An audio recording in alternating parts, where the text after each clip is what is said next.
2 நாளாகமம் அதிகாரம் 23.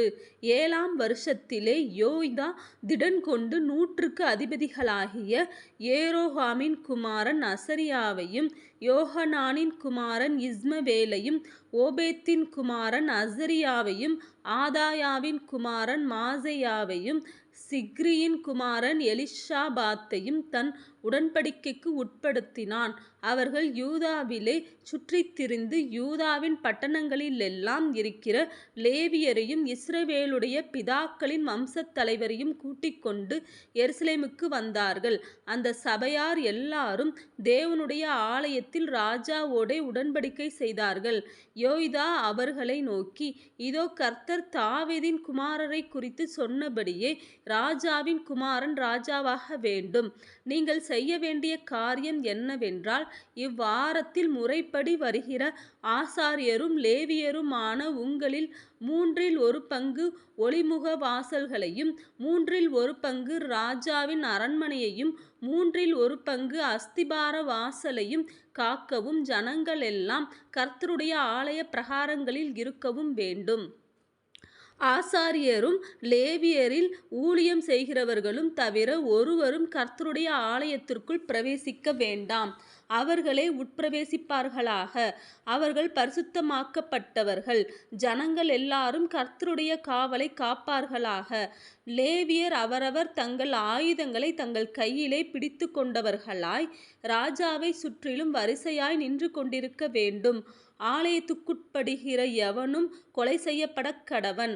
ராஜா உட்பிரவேசிக்கிற போதும் வெளியே புறப்படுகிற போதும் நீங்கள் அவரோடே இருங்கள் என்றான்.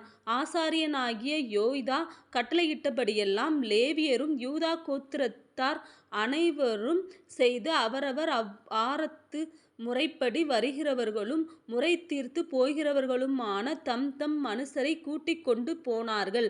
வகுப்புகள் பிரிந்து போக ஆசாரியனாகிய யோய்தா உத்தரவு கொடுக்கவில்லை.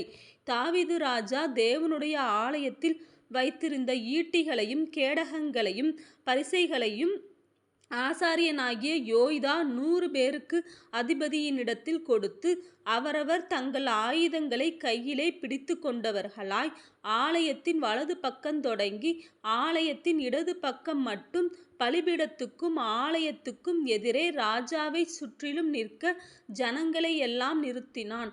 பின்பு ராஜகுமாரனை வெளியே கொண்டு வந்து கிரீடத்தை அவன் மேல் வைத்து சாட்சியின் ஆகமத்தை அவன் கையிலே கொடுத்து அவனை ராஜாவாக்கினார்கள். யோய்தாவும் அவன் குமாரரும் அவனை அபிஷேகம் பண்ணி ராஜா வாழ்க என்றார்கள்.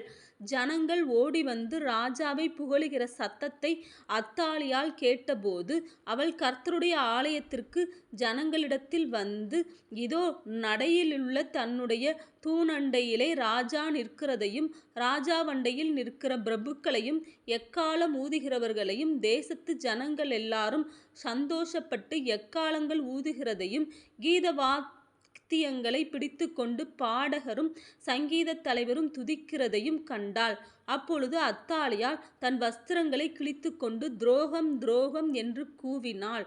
ஆசாரியனாகிய யோய்தா இராணுவத் தலைவராகிய 100 பேருக்கு அதிபதிகளானவர்களை வெளியே அழைத்து அவர்களை நோக்கி, இவளை வரிசைக்கு புறம்பே கொண்டு போங்கள், இவளை பின்பற்றுகிறவனை பட்டயத்தால் வெட்டி போடுங்கள் என்றான். கர்த்தரின் ஆலயத்திலே அவளை கொன்று போடாதேயுங்கள் என்று ஆசாரியன் சொல்லியிருந்தான்.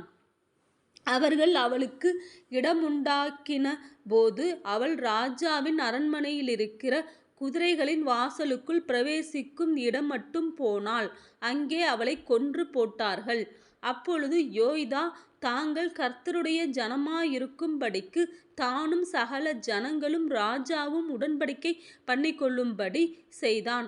அப்பொழுது ஜனங்கள் எல்லாரும் பாகாலின் கோவிலுக்கு போய் அதை இடித்து அதன் பலிபீடங்களையும் அதன் விக்கிரகங்களையும் தகர்த்து பாகாலின் பூஜாசாரியாகிய மாத்தானை பலிபீடங்களுக்கு முன்பாக கொன்று போட்டார்கள். தாவீது கட்டளையிட்ட பிரகாரம் சந்தோஷத்தோடும் சங்கீதத்தோடும் கர்த்தரின் சர்வாங்க தகன பலிகளை மோசேயின் நியாயப்பிரமாணத்தில் எழுதியிருக்கிறபடியே செலுத்தத்தக்கதாக யோய்தா கர்த்தருடைய ஆலயத்தை விசாரிக்கும் உத்தியோகங்களை தாவீது கர்த்தருடைய ஆலயத்துக்கென்று பகுத்து வைத்த லேவியரான ஆசாரியர்களின் கையில் ஒப்புக்கொடுத்து, யாதொரு காரியத்தினால் தீட்டுப்பட்டவன் கர்த்தருடைய ஆலயத்திற்குள் பிரவேசியாதபடிக்கு அதன் வாசல்களுக்கு காவலாளரை நிறுத்தினான்.